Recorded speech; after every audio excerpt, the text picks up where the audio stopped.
High gentle people, আসসালামু আলাইকুম। অলসতা এবং দেরি করার অবসান, লেজিনেস এবং প্রোক্রাস্টিনেশন এই দুটি বিষয় প্রতিটি মানুষের জীবন, কেরিয়ার, সম্পর্ক এবং মানসিক শান্তিকে ধ্বংস করে দিতে পারে। এটা এটা এমন একটা অভ্যাস যেটা আপনি হয়তো আজ বুঝতে পারেন না, কিন্তু সময়ের সাথে সাথে আপনার জীবনে ভয়ঙ্কর প্রভাব ফেলতে শুরু করবে।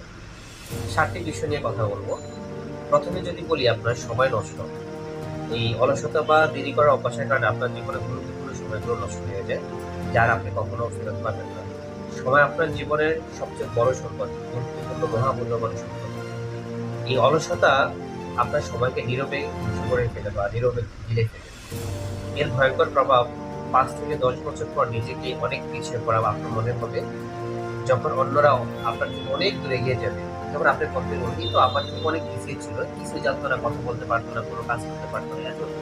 কারণ সে তার সবাইকে ভাই গুরুত্ব দিচ্ছে, সে তার অলসতাকে আহ, পরিহার করছে এবং নিজে দেরি করার অভ্যাসকে তা থেকে সে সবসময় দূরে ছিল, যার কারণে সে আপনার থেকে অনেক দূরে এগিয়ে গেছে। আপনার অনেক বড় স্বপ্ন আছে, কিন্তু বাস্তবে তার শূন্য। এর কারণ কি জানেন? আপনি চিন্তা করেন, আপনি একদিন ব্যবসায়ী হবেন, আপনি অনেক বড় লেখক হবেন, আপনি অনেক কিছু করবেন, আপনি অনেক মানুষকে টাকা পয়সা দান করবেন, সমাজের জন্য কিছু করবেন, দেশের জন্য কিছু করবেন। আসলে কি বাস্তবে কিছুই করতে পারছেন না। কারণ হচ্ছে আপনার স্বপ্ন আছে, আহ, আপনার স্বপ্ন আছে কিন্তু তা কাজে লাগাচ্ছে না। তার কারণ হচ্ছে আপনি অলস এবং আপনার সব কাজে দেরি করেন। এটা আপনার সকল পরিকল্পনাকে পরিকল্পনার মধ্যে রাখবে, কখনো তা বাস্তবে রূপ দিবে না। এর ভয়ঙ্কর প্রভাব হলো বয়স বাড়ার সাথে সাথে আপনার অনুশোচনা বাড়বে, আত্মবিশ্বাস কমে যাবে, কেরিয়ারে পিছিয়ে থাকা বা পিছিয়ে পড়া।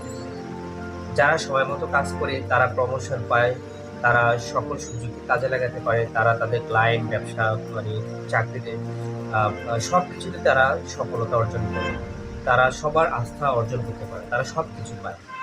আপনি হয়তো একই জায়গায় পড়ে থাকেন শুধু অলসতার কারণে এবং দেরি করার যে বদভ্যাস, এই বদভ্যাসের কারণে আপনি সবসময় একই জায়গায় পড়ে থাকেন।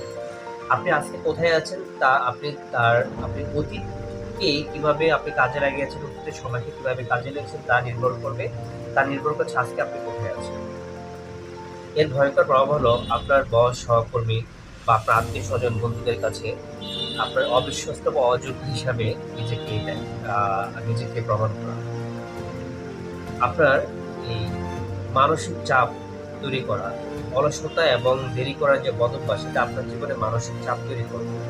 আপনি জানেন যে আপনি আরো ভালো করতে পারতেন, কিন্তু কিছুই করলেন না।